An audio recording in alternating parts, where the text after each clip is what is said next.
welcome to the Harbortech Academy. Today we're looking at a very important and very exciting base of sauces. These are the emulsion based sauces. We're going to look at the secrets of why we get emulsifications and the bases for a lot of the popular sauces that we know and love. So let's get going. Lots to learn today. I hope that you've already watched the Hollandaise and the Mayonnaise video in this flipped module. And what we're going to learn today, we're going to look at the secrets of emulsification, what they are, what types, and how they relate to our dressings. We're going to look at the types of sauces that are made with emulsification, and then we're going to have a look at the derivatives of emulsion-based sauces. Before we dive in, we need to look at what an emulsion is. So we're actually looking at a stable mixture that has two different types which normally would not come together, actually bringing them together. So let's actually look at an example. There are two different types of emulsions. There is the water-based emulsion and the oil-based emulsion. So if you see here, the most part here is water. You have the emulsifier and then the oil, and once the emulsifier actually comes around the outside and actually holds it in the mix. With the oil-based, oil is the predominant part of the mixture, and again the emulsifier will sit around the water and actually hold it in the mixture. So we have different types of emulsifiers. So the first one is lecithin, and that's found in egg yolks and soy protein. Examples of that are mayonnaise and Caesar dressing. Casein, which is found in most dairy products and is used in reduction and butter-based sauces. And then the arabin galactan gum, isn't that a mouthful and a half, is found in mustard seeds and brands, which are a natural emulsifier and used in dressings to add that little bit of more emulsification. Now that we know what an emulsifier is, we're going to actually look at the categories of emulsifications that we have in dressings.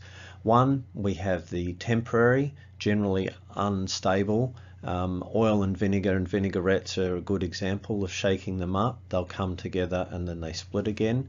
Semi-permanent, again, the emulsion will be reasonably stable but eventually will split again. Examples of that are dressings that are based on mustard. And then we have that stable emulsion where the two things stay together and they don't split. Examples of that are mayonnaise. There are many different types of emulsion-based sauces, but we're going to break them into 4 different categories. One is the Hollandaise, and that video you watched is showing my secret recipe that's been developed over about 35 years. We have mayonnaise-based sauces.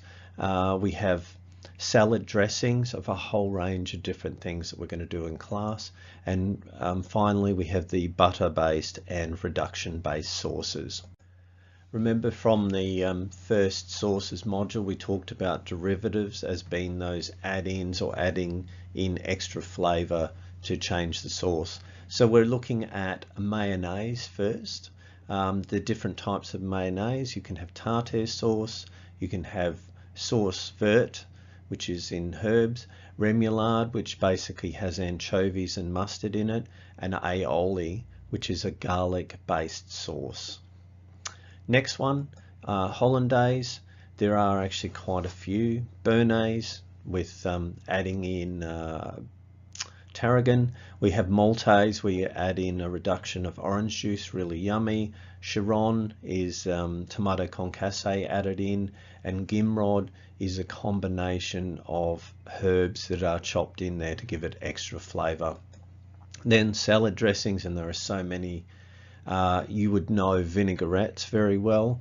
We have Caesar dressing, ranch dressing from America, and the mustard and honey dressing, but there are so many more dressings than that.